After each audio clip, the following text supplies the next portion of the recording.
নাজিফা শোনো, মামনি তোমার বাবা কি নিয়ে এসেছে দেখো তোমার জন্য। এই যে শ্যাম্পু নিয়ে এসেছে তোমার জন্য। এটা কি মা, মাথায় দিতে হয়? এটা দিয়ে কি গোসল করতে হয়? দেখো, ধরো, এটা ধরো। এটা খুলতে হয় না মা। এটা কি মা, এটা কি? খুলে দিব? তোমার সব জিনিসই খুলে দিতে হবে, প্রতিটা জিনিস খুলে দিতে হবে নাকি মা?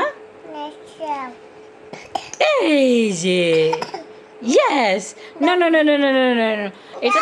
এটা তো সোনো পাউডার নেবে। দাবর দিছো, ভয় পেয়েছি তো। মামনি ভয় পাইছি, দাবর দিছো যে মাকে। চলে যাবো, যাও, থাকবো না তোমার কাছে, থাকবো না। Bye bye. আম্মা একটু সবাইকে বাই বাই বলে দাও। তাহলে বাপ বাপ বলো, সুন্দর করে বলো, বলো বাপ। আর একটু বাই বাই বলো। বলো আমার মাকে সবাই লাইক, ফলো, সাবস্ক্রাইব করে দাও। বলো লাইক, কমেন্ট, শেয়ার করে দাও। সবাই আমার মার সাথে থাকো। দাও, মাকে দাও, তোমারটা তুমিই বুঝে শুনো। আমি যেটা বলতে বললাম সেটা তো বলবে না, বলবে না।